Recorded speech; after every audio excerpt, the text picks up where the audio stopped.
Hey everyone, this is Vickerman and welcome to Overfall. This is a role-playing roguelike game that is going to be out on March 1st. It's from Para Games, which is based in Istanbul, Turkey.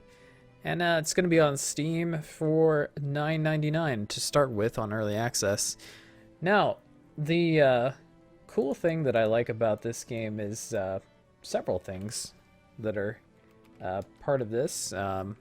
First of all, this is basically how it is. You start out with two characters, and they're different classes, but basically they start you out here with only two available: the fighter and the cleric, which that makes some sense. And then as you go in the game, you can unlock these guys. So basically, this is a randomized world. That's weird that I gave him 1, 2, 3, 4, 5, 6, 7, 8, 9. So we're going to keep with the default classes to start with. Yeah, that'll be good. So you pick from the start, you can pick your classes, and as you go, you unlock more weapons for them, more skills, trinkets, all that kind of stuff. And each class is going to have its own weapons and stuff like that. So we're just going to head right in. So every time you play this game, the map is randomized, and you'll see how that works. So we start out, this is basically how the game progresses in this kind of storybook sort of style. It's pretty cool looking. Simple character models, but I think that allows for a lot more variety as we go with the missions, and you'll see why. You've made it through the portal and back into your homeworld. Can't believe my eyes, says the old man. You're them. It's been 3 centuries since you entered the portal, and now you're back. So you can see these little bubbles here are your possible responses. And these are all based on your character abilities. In fact, many of the encounters is what they call them. When you go to an island, it starts sort of a dialogue and choice and possibly fights, depending on how things go.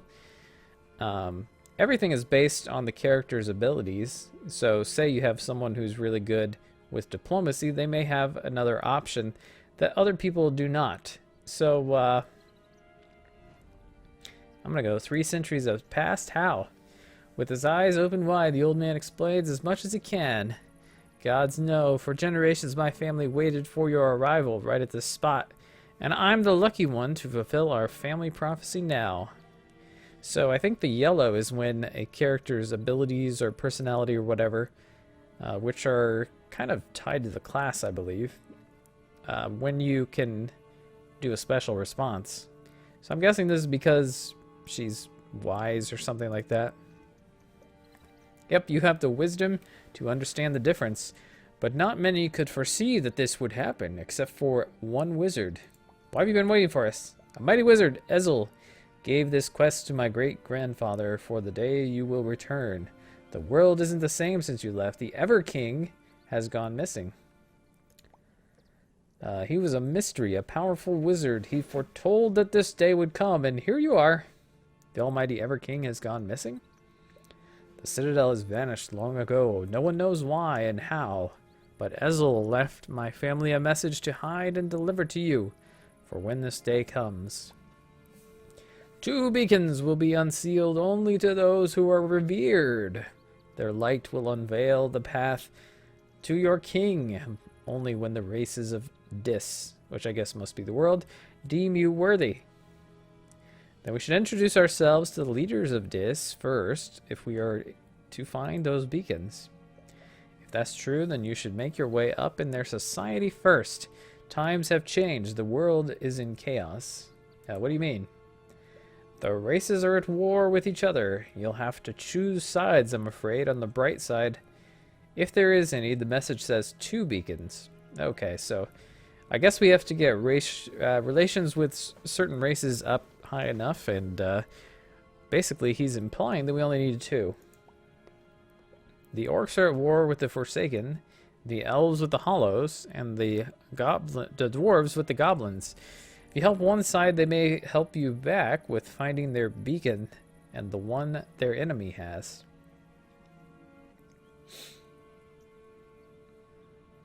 Okay. So now, this is basically the world map is all islands, at least that I've seen. I don't know if it changes. But you go to the islands and that starts an encounter, and you can see this one in particular has an inn, and so that's going to be a little special. You can buy food and stuff there. This is the world of Dis. Help people as you explore the world, and one day they might help you back. Oh, that's nice. So when you're not moving, it looks like things slow pretty far down, so that kind of gives you a little time to think about what you want to do. It shows you on each island what the terrain is like and who is living there. And that can change because different races can come and conquer the islands. You can see we have, say, a hollow ship there. That's a pirate, but I don't know that the pirates can take territory that I've seen. But you'll see like elves and dwarves and that kind of stuff. And they can sometimes take territory from their enemies. Oh, the Vorn are chasing me. Those are kind of like the, sort of the real bad guys. So I don't know that I want to face them, really. Okay, we've started an encounter here with the Hollows. And the Hollows are, I think they're undead. And they're all kind of different races and stuff. So there are particular kinds of Hollows that I've seen. We aren't permitted to share that with you. Okay, so now we can ask for help, and it shows us now where there's going to be... Whoa! What happened? I guess the Vorn destroyed them. Okay. I guess we're going to have to fight the Vorn. So yes, they will kill you on sight. So, combat. It looks like the Forsaken have weakened them pretty heavily. So, we're going to do... we should do okay in this. So, combat works in 3 phases. The first is a movement phase, and each class that I've seen so far has both a move and a special movement ability. So this guy can do a leap. Sadly, he cannot reach... any of them in one turn. So I'm just going to move him as close as I can get. Then we have a utility phase. Yeah, utility phase is what it's called. And this is basically applying debuffs and buffs to enemies and yourself. And each class has their own abilities. For now, since we aren't in range of the enemy, we might as well just use our buff on ourselves. And that prevents bleeding, trauma, poison, burning, agony, tormented, bone pour, and bone pour. And that will protect me from their sort of debuff abilities. All my abilities are melee range, so I cannot attack them just yet. And yeah, you see that they threw a spear at me. This guy's probably going to throw an axe. They're putting buffs on themselves, and now I've taken crippled as a debuff, which isn't terrible, really. So the cleric here, she can pull an ally towards her and then heal them simultaneously, but they have to be on a straight line, so that's not going to work. We'll just move her up here for the time being, and she can use regeneration and Aegis, which increases evasion. We can remove some debuffs or buffs on a foe, which is really nice utility there. So I think we don't really need the speed on our character, so we'll just debuff this guy. And then she does have a few abilities that are ranged, like this one. It attacks sort of behind where you point, and I guess I can't point there, unfortunately, or else I'd be able to get them. And this is just kind of a ranged attack, so we'll just do this. And I'll hit this guy. So now we can move our warrior up. We may as well use this, because we can do damage to both of them that way. And what sort of thing should we... Maybe vulnerable on both of them. Now he's got chop, which applies bleeding, and then this one can capitalize on bleeding. They do the same damage, but you want to probably do this one first and then this one. Then execute does additional damage. It's just like the World of Warcraft ability. Execute gives you a bunch of extra damage if they have low health. And now I got a ton of debuffs on me. Yikes. And yeah, I can't reach him. But we can pop over here. And then we'll use regeneration. And Holy Nova is a heal area of effect spell. Unfortunately, it didn't do too much for me. I'm going to skip movement. And we're going to do this to get rid of some of my debuffs. Unfortunately, execute is on cooldown, so we'll use chop. So as you can see, the buffs and debuffs make a really big difference here.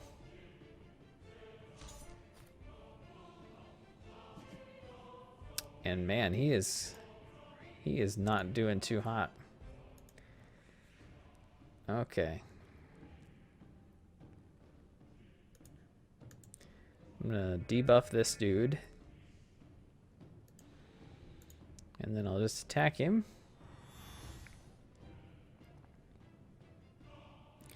Yeah, and unfortunately now, he can't really do anything. Yeah, that's not gonna be useful. Oh yeah, he might kill him here. This is not good. Oh no. I'm trying to show this game and I'm just doing terribly here.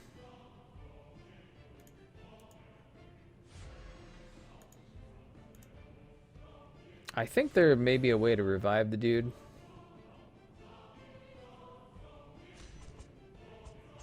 But you have to find the correct building. Well, that's annoying.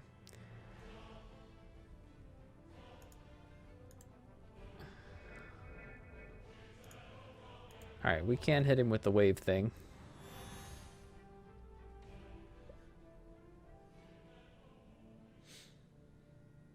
Willow gains sneaky, rigorous. Oh, she gains traits from stuff.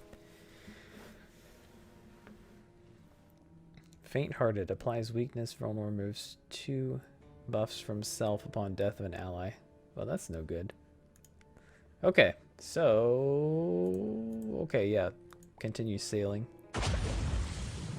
You can resurrect your fallen heroes by visiting an altar at the cost of 1 ruin. Note that while the main heroes can always be resurrected, companion deaths are permanent. Okay. So, I'm gonna see if... Oh, shoot. These are the Vorn again. Ah, this is not good. Well, this run is basically gonna be over, I think. And with any roguelike, that can be the case. So,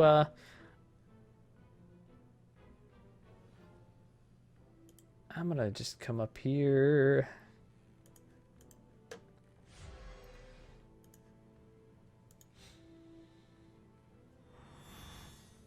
Sometimes you just kind of get yourself into a bad situation. Like this.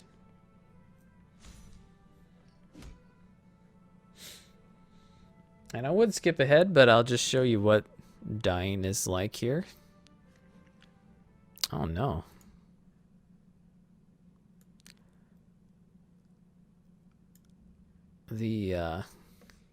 Oh, never mind. It's all good.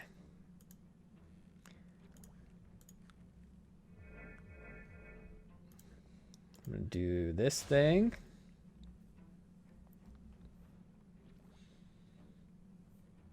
Why are they not doing anything? That is bizarre.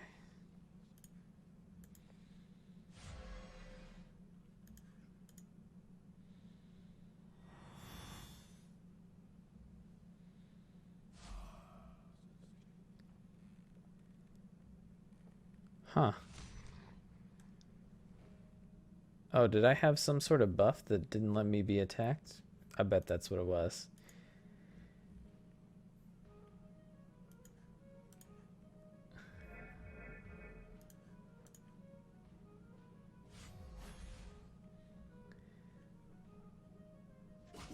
Okay, yeah.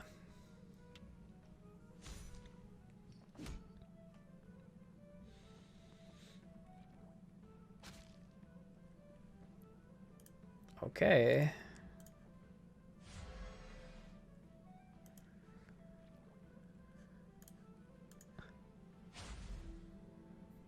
Holding on. Not for long, though. That's a lot of debuffs. Well, we've lost. But that's okay. That's how roguelikes go. Do Vickerman again. And this time we'll go with Sharon. That's fine. So now I will attempt not to. Hang on. Attempt not to run into the Vorn. So this is kind of always the same. But as you can see, it's a completely different world. Got an end there. I'm gonna go to this island. So humans and dwarves live here. So this is how it works. You come into the island, you have like a little story thing go on. Upon arrival, you hear that a witch doctor and his assistant need help with a patient. Definitely not MS. Could be lupus. With an annoyed face, her assistant asks, he said he did not eat anything weird. Without noticing your presence, the doctor yells hysterically, everybody lies, let's get him a mana puncture. But that will kill him. We can't treat this patient with like a lab rat. We need help, sailors. Well, that's what we tried to tell you, that we can help. House WD continues his words without much care. House witch doctor. Life is pain. What a neurotic guy. We need some frags to make a proper surgery. Can you give us some? We may give you dust in return. Okay. Great, thanks. He's a great doctor, but his ways are controversial. Here's your dust. That's kind of like drugs in the game, basically, sort of. So that was interesting. That's the kind of humor that this game is all about. You know, House WD. I've seen similar things like that. And these encounters, you know, are random.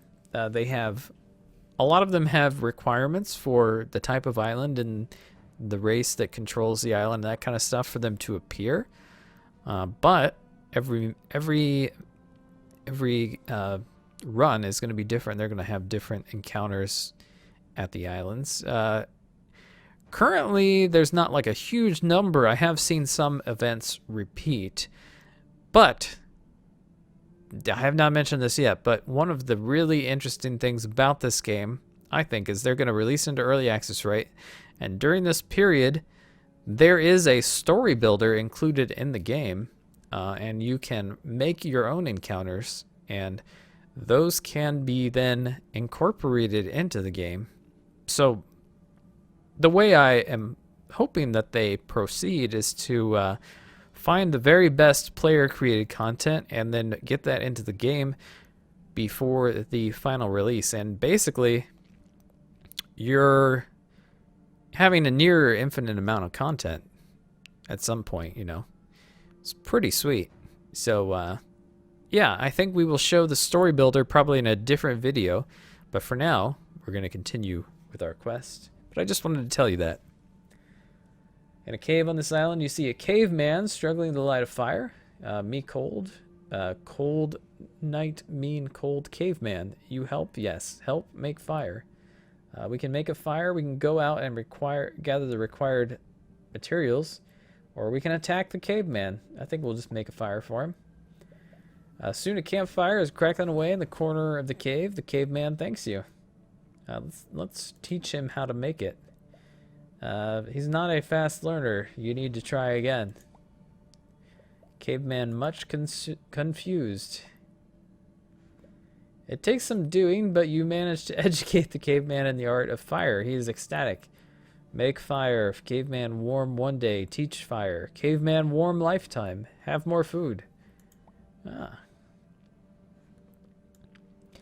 So food is how you heal between the missions. You do not regenerate health.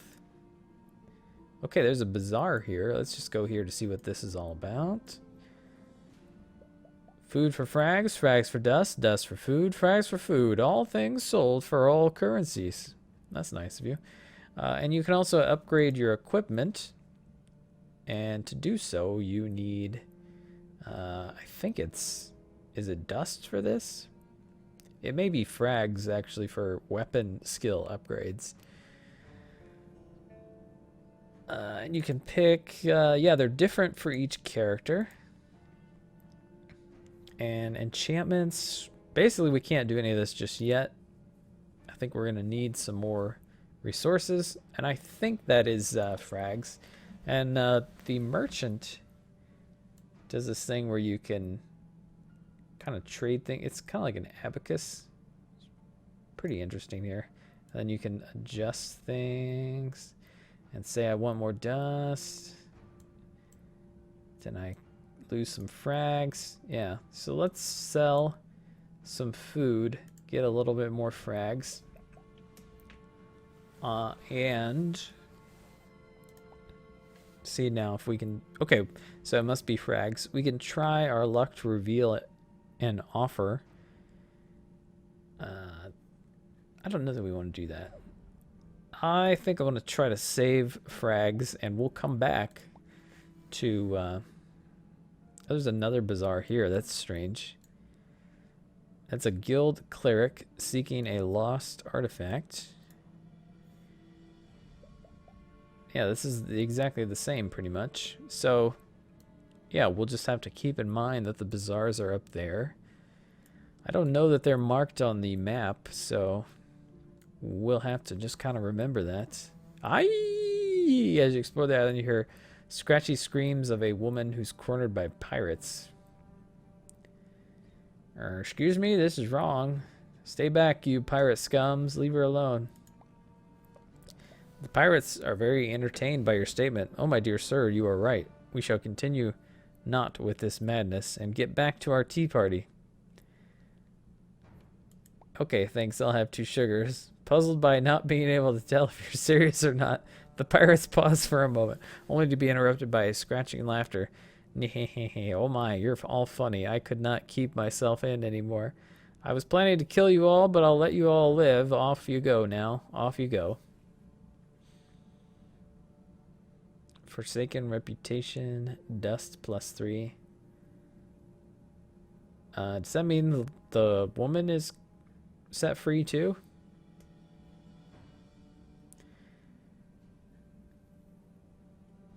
I guess so. Well, okay, we'll leave.